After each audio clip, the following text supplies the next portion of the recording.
Hello everyone, and welcome to December's version of Lemongrass Live. So if you've not been here before, this is a conversational podcast that we do once a month. We talk about all sorts of various topics from migrations to SAP on cloud and all sorts. If you've not caught them before, go and check them out on previous recordings. Our agenda for today is something a little bit different. If you've not been aware, we've recently run a customer survey about SAP adoption cloud. And today we're going to talk about some of the findings that we found coming back from that recent survey. So before we do that, let me ask my colleagues to do a quick introduction. Hi, so thanks. My name's Mark Hurst. I run the EMEA region of Lemongrass, which means I've got 4.5 years experience of doing SAP on cloud type projects. Prior to that, I've got 30 years consulting experience, all of which, every day of it has been SAP orientated, and all of which is being large enterprise focused. Initially starting out as a basis consultant, all those years ago. So I hope that vaguely qualifies me for the conversation today. Katharina. So, sorry for interrupting before. Katharina Melander, and I'm running Lemongrass in the Nordics, and situated in Stockholm, and have been along in Lemongrass for this year. Previous to that, I've been working with SAP-related business for the last 30 years as well. So I've been along in SAP as well as in different consultancy companies and service companies. So I'm very passionate about what we're doing here at Lemongrass, and happy to be here along. Please, Kurt. Oh, hi, everybody. My name is Kurt. I'm located in Bonn. I'm with Lemongrass since 2 years. I'm responsible for the DACH region. Go ahead. Thanks, Kurt. I think that just leaves me. So Ben Lingwood, I'm the Chief Innovation Officer for Lemongrass. We're looking for all things technical in the organisation. Similar to the rest of my colleagues, far too many years at SAP, grew up in the data centre, been doing SAP ever since about 23 years. So with the introductions made, maybe a little bit of context about what we're doing about this one. And you can probably guess from extra colleagues and accents on the phone today, we're going to mix things up a little bit. I think it's true to say Lemongrass has grown up quite a lot in the last year, from a UK-centric organisation to now operating and recruiting people actually in 18 countries. So we attract much more of a global audience in what we do. So as part of that, we've got Katharina and Kurt on the phone here to sort of represent some perspectives from other countries as well. One other thing we're going to do today is we're going to give you a few more options on survey questions. So if you see a question pop up on a survey through the magic of conferencing tools, we might be asking just a few questions about some of the things that we've been talking about today as well. So appreciate your feedback on that. So just to set the scene, today's discussion is all about the commission survey we ran with Norstat. And this went out to a range of really senior SAP users at large enterprises. SAP, of course, tends to be run and operate in large enterprises exclusively, about how they're planning to run their SAP workload in the clouds, or how they are running their SAP workloads in the cloud. So trying to keep ourselves honest here, we segregated the survey 50-50 people who have yet to migrate, and then 50% into people who have migrated. So we get the perspective of why they're migrated, what they're getting out from that, and how they continue to improve. And then from organisations that haven't, just to understand what their reasons are for not have made the move yet. So a couple of perspectives on that. So let's get the party started. So first question over to Mark. So Mark, I know, knowing you for many years, you love facts and figures. And as you've eloquently put at the beginning, an SAP veteran of far too many years. So as we've scanned through that feedback from the survey, what were the main things that stood out from you about customers who already migrated their workloads? Yeah, thanks, Ben, actually. So firstly, apologies, I'm not on another phone call. It's just my headphones have suddenly decided to fail on me, so I've had to resort to telephone as my means of communication on this webinar, so apologies for that. So Ben, for me, there was probably three main kind of findings. And actually what was interesting before we get into those findings is, in some ways, the survey results were not surprising to us. They kind of reflected what we were seeing as an organisation anyway in our consulting, in a client base and kind of prospects we work on.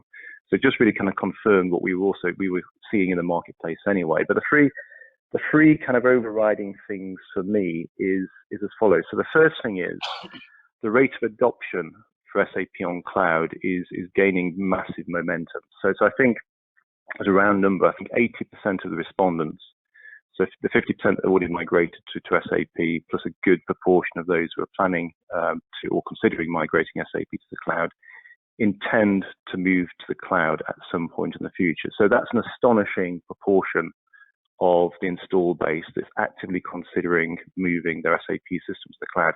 What makes that interesting for me, as I mentioned in my intro, I've been with Lemongrass 4.5 years. I've been doing projects of this type for 4.5 years.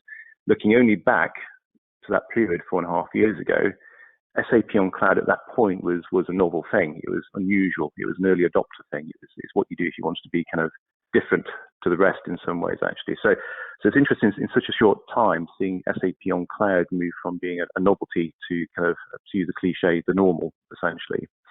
So that was the first observation. The second observation that we saw, which I think is interesting to frame this conversation, is the pace of adoption. So we're seeing a high level of adoption, but the rate at which people want to get onto the cloud is also quite surprising. So one of the questions we asked was, what's the time frame you expect to do that migration in? And again, a good majority, over 80%, came back and said they plan to complete the migration of their core SAP systems, in fact, their entire SAP estate, to a cloud, whichever cloud that may well be, in the next 2 years, which again is a kind of quite an amazing rate of migrations. And obviously, we'll probably talk about this later in the kind of conversation. That to me suggests there may be a challenge coming up quite shortly in terms of the SAP skills and capability to do that. I guess, we didn't ask the question, why are people migrating at such a pace? And I think it probably boils down to two things in my mind. Number one is just an aging set of hardware that just naturally needs replacing. But secondly, is probably preparation for S4. We need to be there by 2027. I think getting to the cloud is kind of seen as a bit of a precursor for supporting that migration. And I think the third thing that we saw, which I think was interesting, was the clarity and ease of delivering a benefits case, or the benefits of SAP on cloud. I mean, for those of you who've been kind of involved in the consulting /IT industry for 20, 30 years, you'll probably appreciate there's many a business case which may be at best esoteric or kind of imprecise. And it was interesting, the kind of responses came back saying that kind of the benefits on cloud, or the business case of building a case to migrate to cloud, SAP to cloud, was quite clear. So that was the first thing that was interesting. The second thing that was interesting was, once having that business case accepted and then done the migration to the cloud, most of our respondents turned around and then said, well, actually, we also delivered those benefits. So again, if you've been in this industry for 20 odd years, you realize the big difference between the benefits case and the business case you set out to achieve, and then actually a completely different matter of achieving it. And it was good to see, A, that business case being easily articulated, but then secondly, easily delivered. So for me, those were the three main things, Ben, actually. It was kind of the kind of level of adoption being astonishing, the rate at which people want to get onto the cloud with SAP, and then finally, the clarity and simplicity of the business case that supported that. So that's what we saw. And, I see that reflected in our clients, our kind of existing clients, and our prospects. I mean, the spirit of an international company, to bring Katharina and Kurt into the conversation, is that reflected in the Nordics and DAC? Yeah. If I just jump in here for the Nordics, so we can say that definitely 80% of the decision making moving to the cloud is made on cost analysis.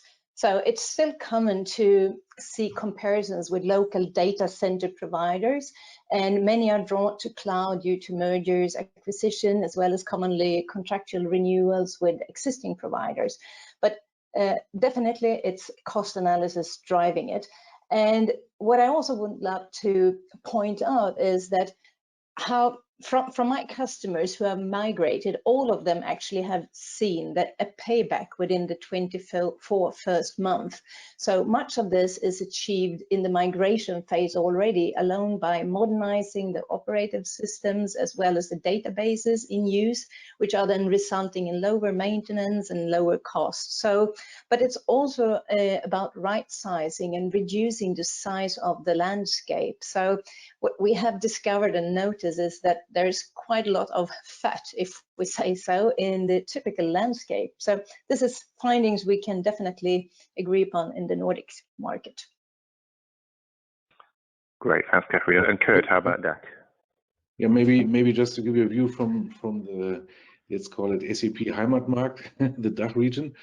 What we see here is that in general, businesses or companies are more confident and know what they can expect if they move to the cloud, and that turns to 3 points. Number one, we see that companies really look at the bigger picture, the full IT estate, not only SAP but also non-SAP workloads to support the digital transformation. Second, when they analyze the current IT estate, there's always the view on the 6 R's: refactor, refurbish, and so on. And the focus is really to optimize the landscape using cloud native services or databases. And the third point is that, yeah, all my customers, I would say, are planning to extend their use of the cloud. So they started experimenting, and now it's really building around the cloud new services, working in a cloud way of operating, for example, in 30-day contracts, monthly adoption of the innovations, and the customer organizations evolve their structures and way of thinking. So, but I think the biggest challenge still is to change people's mindset, and yeah, that's a bit from the German. That's an interesting one, Kurt. And coming from a man in a Christmas jumper like that, I'll take that. But now I think it's important as well to look at the flip side of why organisations have hesitated to move. The other 50% that we saw in the survey, right? Looking from both sides. So it was quite interesting for us when we were scanning through the results in the survey. There were kind of 3 things that really sort of stood out why organisations hadn't moved. And I think probably anyone on this call would recognise this as well. Skills, right? Lack of cloud skills at the moment is an issue that we're seeing, I think, in all the regions, to be fair, and correct me if you think I'm wrong, but certainly we're detecting in the regions in Lemongrass.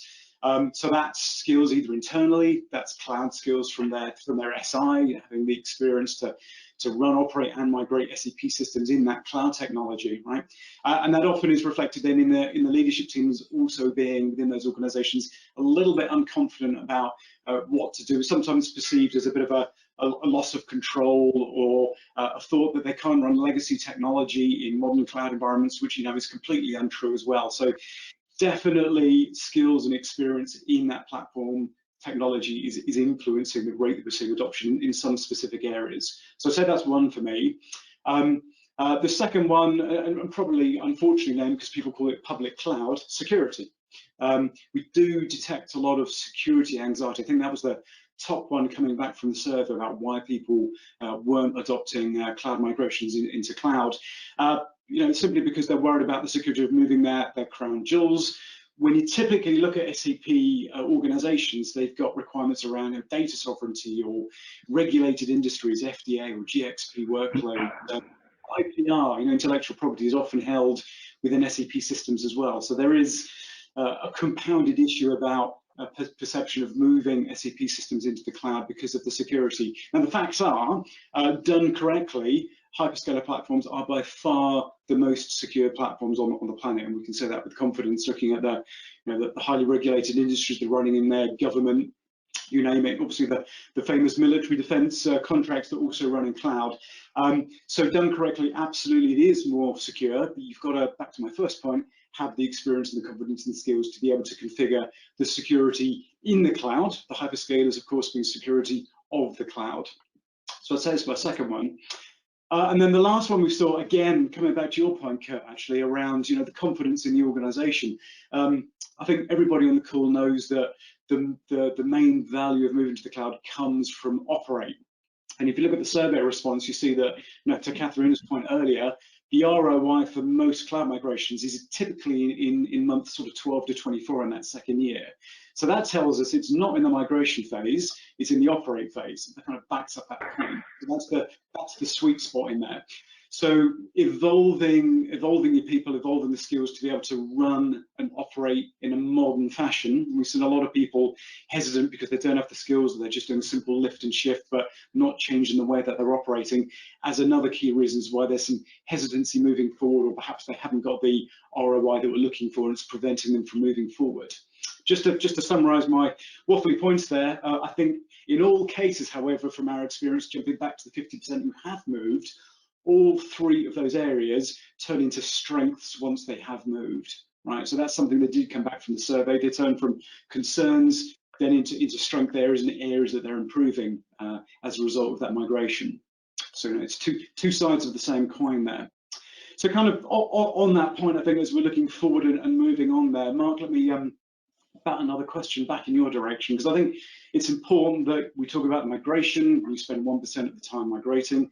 Obviously, there's the operation, but as we know, clouds often come with a silver lining, no pun intended, and that tends to be in the multi-cloud world, and in the hyperscaler world, adopting broader cloud technology. You can do a lot more than just operating SAP, but we're looking at modernization of processes. So from your observations of what you saw come back on the survey, what were the key themes that came into that category? Well, before I get into that, I realise I'm on camera, and I think it may have visibly cringed when you said cloud and silver lining, and so I've got to apologise for that. Can't be worse than a Christmas So, I mean, you kind of summarise it in a way. You know, for me, SAP on cloud is not about the migration project. You know, I think there's a potential error in the way our clients, and to some extent even ourselves, approach these things. It's all about the migration, whatever sort of thing. As you just said, Ben, you know, the migration happens once, and then the entire benefit of cloud for me is clearly delivered during the operate phase and over many years, and not just once off. It's year in, year out, essentially. So we see, you know, once people have chosen to migrate, and I mentioned earlier on, part of the survey kind of looked at the business case and what the kind of outcomes and benefits that people were delivering.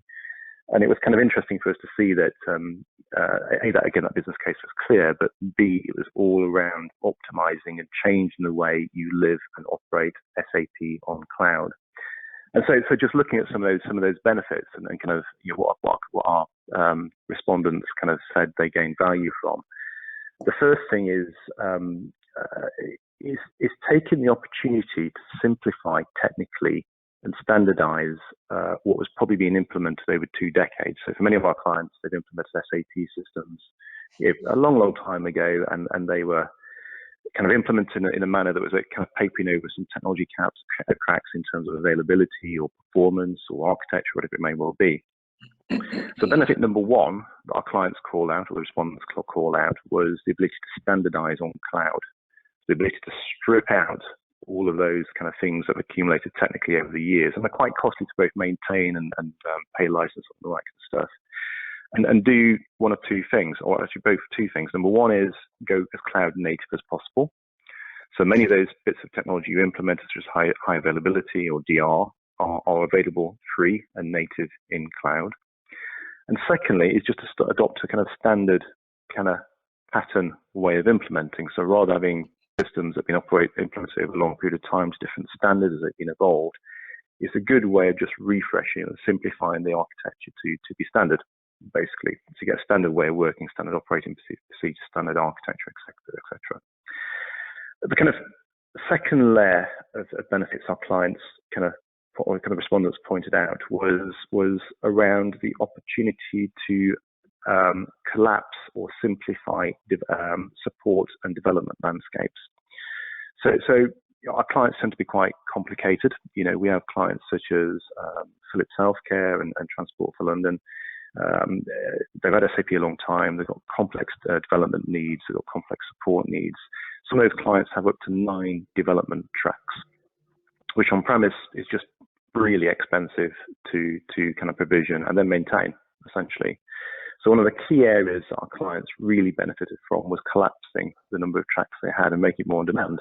So rather than carrying 9 streams or 9 tracks of systems to support their systems, support multiple projects they may or may not be doing at any point in time, you just implement the systems full time, support a core requirement, and then flex up, flex down as you need. So again, that was a kind of second major kind of enabler of cost savings and benefit.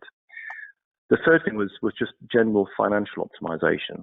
So once you're on the cloud, again, one of the bits of feedback we've got, and we see it in our own clients, is that the hyperscalers, whichever hyperscaler you're going for, are continuously evolving their platform. They're continuously reducing the kind of instant type cost. They're continuously introducing new services, etc. So by adopting SAP on cloud, it's a great way of delivering ongoing cost savings year in, year out. If you adopt those freely available and easily implementable kind of innovations that the kind of hyperscalers bring to bear. And I guess the final thing for me in terms of the operate side of things is just, if you combine all of those things, if you kind of combine a native cloud architecture, standardized patterns, financial optimization, probably, in fact, always kind of high degrees of automation, whether it's through Lemongrass automation or through the stuff you get from the hyperscaler itself. All of that fundamentally enables a reduction in effort to support your systems.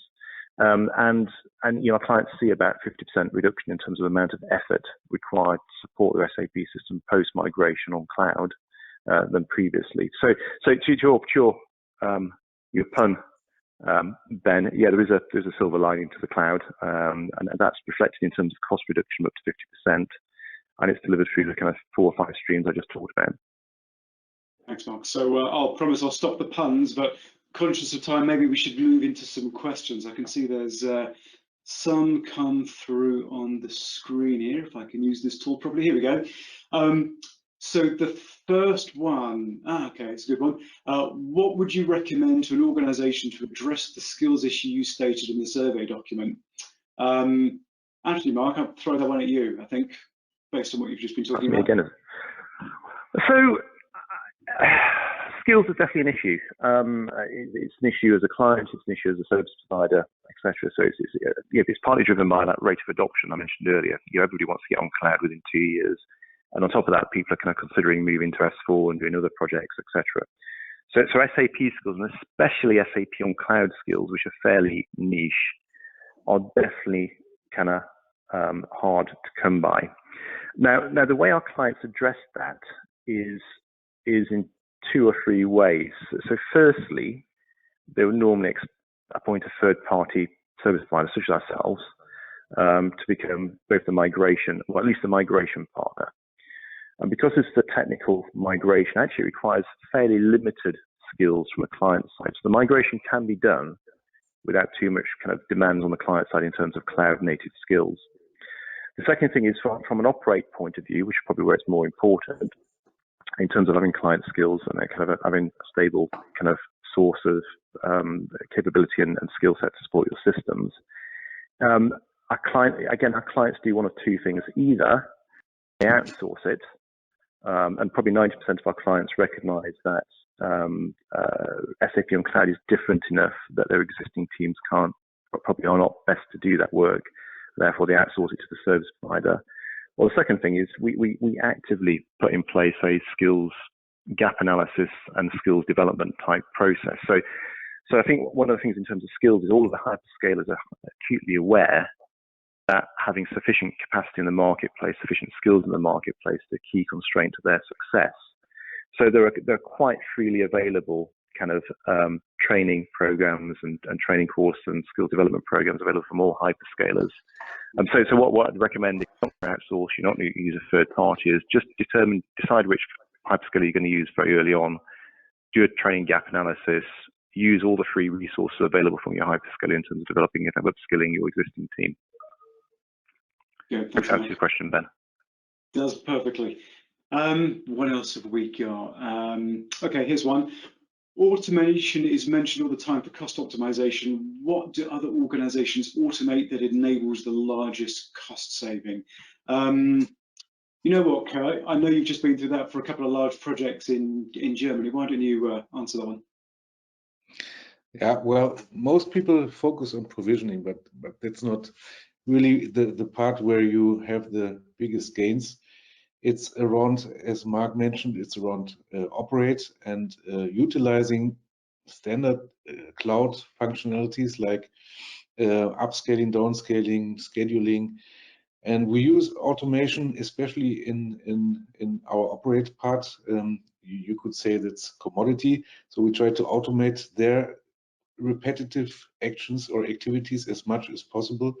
And that's not only about cost saving, it's also about time saving. And yeah, that has a high impact using this, for example, for patching or upgrades. Okay, good. Go on, I think we can sneak one more in. What have we got? Here's a good one. So the S4 2027 deadline is getting closer. How should I factor this into my migration, and should I be considering SAP Rise? Let me take that one actually. As an ex-SAP employee, I can have a crack at that one. I think there's actually two questions in that rather than one question, right? So I think the first question asking yourself is, should you wait and do the migration later, so move into the cloud and do S4 in one move, or should you look at migrating now and then doing S4 later? So our view in Lemongrass, and something that we see consistently, is actually move as quick as you can. And in fact, if you look at the data that came back from the survey, people are getting their TCO in 12 to 24 months, right? So you can actually get the payback twice over between now and the deadline coming in. So I think there's a commercial part to that. There's also a technical part of that as well with the tech brain on. It's actually quicker and easier and less risk to do an S4 migration from within the cloud to cloud, like if you're inside Azure or Amazon or Google, whatever your selected platform is. So you can look at greenfield, brownfield. Mark spoke about DevOps ways of working. You can provision systems quickly and do tests in there. So it's far easier to do your S4 analysis within a cloud than it would be on premise. So I think that's kind of the first half of that question. The second part, interestingly, on Rise. Now, Rise, of course, is a great platform. If you're familiar with the Rise model from SAP, it's a subscription model. It's managed for you by SAP. It's an assuring black box turnkey solution, and absolutely has a place in the ecosystem for organizations looking for that turnkey solution. But there's also a spin side as well if you're looking at Rise in that it is a subscription, so you are locked in for that licensing duration that the term is running for. It answers the S4 question, but it doesn't answer the non-SAP. So if it's just one piece of a larger estate, most organizations that we talk to are looking to turn the data center lights off and move everything over. That's part of the TCO. So it won't answer that part. And of course, in a Rise model as well, it's running within SAP's own landing zone. It's their account, right? So it's not an account that you would own as an organization, get your discounts. And to the points Mark was talking about earlier, if you're doing some more of those innovative areas using native cloud solutions, you won't have access to that natively in the agile automated models that can come with that as well. So few things to think about. There's no right or wrong answer, but I'd say definitely get into the cloud quick as you can. And then when you look at S4, you've then got options about whether you want to have a turnkey solution or whether you're looking for more of an agile solution to answer the full IT estate. So a couple of points on that. Conscious of time, and I can see there are more questions coming in. So if you have asked a question, I can see 2 or 3 there. We'll come back to you on email, so apologies for that. So let me call time on this and bring it to a wrap here. So let me throw a quick situational quiz question to my colleagues here. So imagine you're project managers in a large organization next year, which isn't that far away. So in just one sentence, conscious of time, what bit of advice would you give yourself knowing what you know today? Kurt, let's start with you. I would say prepare your organization. We have talked about it, and build a cloud target operating model. Okay. Catherine, same question. Well, I would then say to assess your own readiness based on your business primer. That's also part of, why do I do this? And what am I supposed to gain from it? Yeah, spot on. Mark? Can I give 2? Go on, as it's you. Very quickly. So I think there's 2 bits of advice from me. So number 1 is go as cloud native as possible. So standardize, simplify, take advantage of the investment that people like Azure and Google and AWS have made in their infrastructure. Secondly, it's to echo Kurt's point, it is all about operate. People get hung up on the project. The project's important. It's all about transforming the way you work with SAP on cloud. Okay. Ben, what's your view? My takeaway, I think as a techie at heart, I would say get and stay certified. So cloud is a continuous learning journey. Part of my job in Lemongrass is trying to keep up with the hyperscalers, and it never ends. So get certified, stay certified, get that knowledge. So with that, a couple of minutes over, apologies. Let's draw a line under today's session. So just a thank you to my colleagues for joining today. Thank you for those of you online for joining. And as I said, we have some more questions in the chat session, and we will be answering those on email in the next 24 hours. I'll make a time commitment on that as well. So if we don't catch you before, wishing you all a great rest of the year, great new year, and we'll catch you all again in January. Thanks for joining.